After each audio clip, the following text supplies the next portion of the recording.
Good morning students, आज हम पढ़ेंगे लेसन नंबर 7 संतों की वाणी। इसकी रूपरेखा देखते हैं। पहले हम पढ़ेंगे कवियों का परिचय, फिर हम पढ़ेंगे कठिन शब्द, फिर हम पढ़ेंगे कविता का अर्थ और फिर लास्ट में पढ़ेंगे इसका उपसंहार मतलब कंक्लूजन।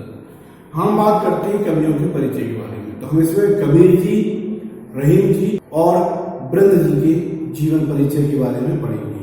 हम उनके जीवन के बारे में, उनका जन्म कब और कहाँ हुआ, उनकी शिक्षा के बारे में, उनकी भाषा के बारे में, उनकी माता पिता के बारे में और उनकी प्रमुख रचनाओं के बारे में भी हम पढ़ेंगे। और हम उनकी मृत्यु के बारे में, कब और कहाँ हुई, ये सब हमारे उनके जीवन परिचय के बारे में हम पढ़ेंगे।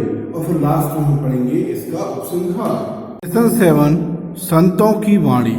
कुछ हार्ड वर्ड्स हैं: गुरु, प्रलय, बहुरी, पंथी, बलिहारी, बानी, गोविंद, लघु, तोरो, गांठी, चटकाए, तलवारी। कबीरदास जी का पूरा नाम संत कबीरदास जी था। इनको कबीरा के नाम से भी जाना जाता है। इनका जन्म सन 1398 के लगभग लहरतारा ताल काशी में हुआ। इनकी माता का नाम नीरू और पिता का नाम नीमा था। इनकी प्रमुख रचनाएं साखी, सबद और रैमानी थी। इनको अवधी, पंचमेल, खिचड़ी भाषा का भी ज्ञान था। इनकी मृत्यु लगभग सन 1518 मतलब 1518 में हुई। कबीरदास जी के दोहे हैं। फर्स्ट, गुरु गोविंद दो खड़े, काके लागू पाए, बलिहारी गुरु आपने गोविंदियो बताए। अर्थ,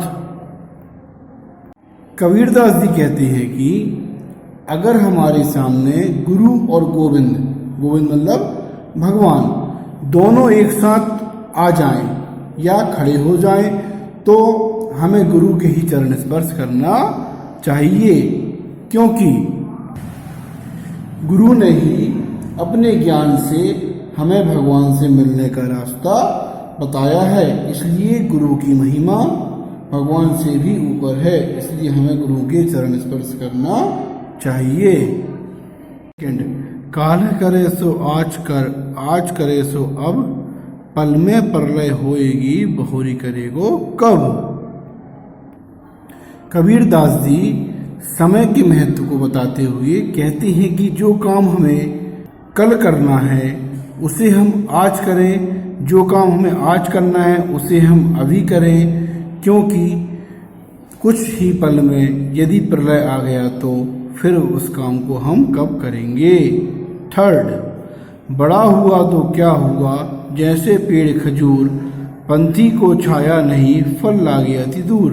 अर्थ, खजूर के पेड़ की तरह बड़े हो जाने से क्या लाभ, इससे ना तो परेशान यात्रियों को छाया मिल पाती है और ना ही खाने के लिए फल मिल पाते हैं। फल इतनी ऊंचाई पर लगे होते हैं कि उन्हें पाना कठिन है। साथ ही बड़ा होना तभी सार्थक होता है जब उससे दूसरों को लाभ मिल सके। वाणी बोलिए मन का आपा खोए, औरों को शीतल लगे आपहु शीतल होए। अर्थ, कबीरदास जी कहते हैं कि हमें अपने अंदर के अहंकार को निकालकर ऐसी बात, ऐसी वाणी बोलना चाहिए कि जिससे सुनकर दूसरे को खुशी मिले और स्वयं को बोलने में भी अच्छा या खुशी महसूस होए। रहीम का पूरा नाम अब्दुल रहीम खान खाना था। इनका जन्म 17 दिसंबर 1556 को लाहौर में हुआ था।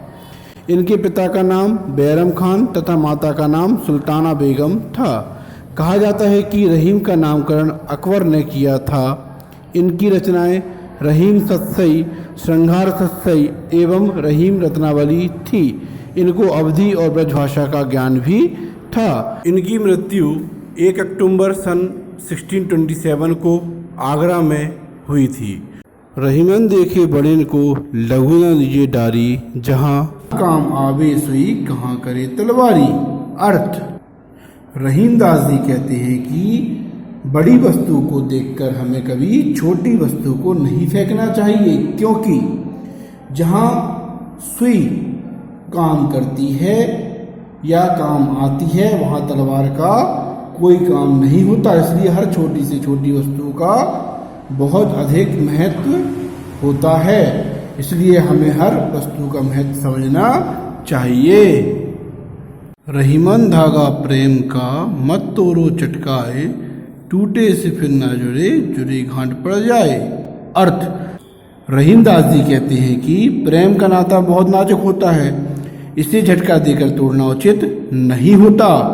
यदि यह प्रेम का धागा एक बार टूट जाता है तो फिर इसे मिलाना बहुत कठिन हो जाता है। यदि मिल भी जाए तो टूटे हुए धागे की तरह होता है, जिस तरह टूटा हुआ धागा जोड़ने पर गांठ बना लेता है।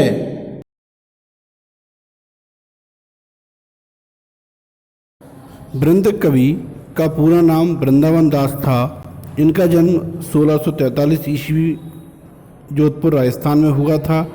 इनके पिताजी का नाम रूप जी था। इनकी माता का नाम कौशल्या था।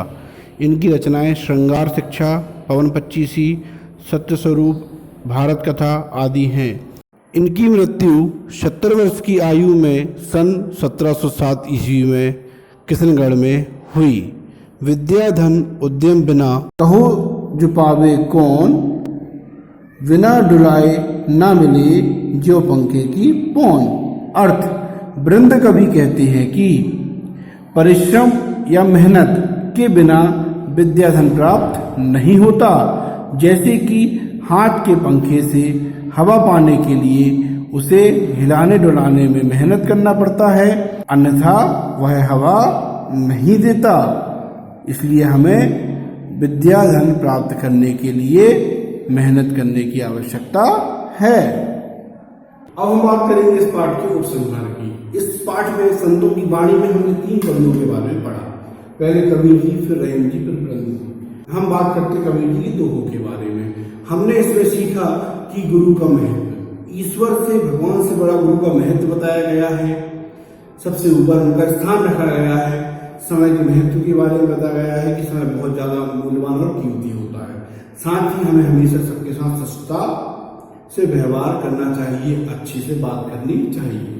फिर हम बात करते रहीम जी के बारे में। तो रहीम जी की दोहों में हमें छोटी सी छोटी वस्तु का बहुत ज्यादा महत्व बताया है और सबके साथ मिलजुल कर और प्रेम से रहना सिखाया गया है। फिर हम बात करते वृंद जी के दोहों के बारे में। तो वृंद जी के दोहों में हमने सीखा बिना परिश्रम से हमें सफलता प्राप्त नहीं होगी। हमें सफलता प्राप्त करने के लिए परिश्रम करने की आवश्यकता होती है।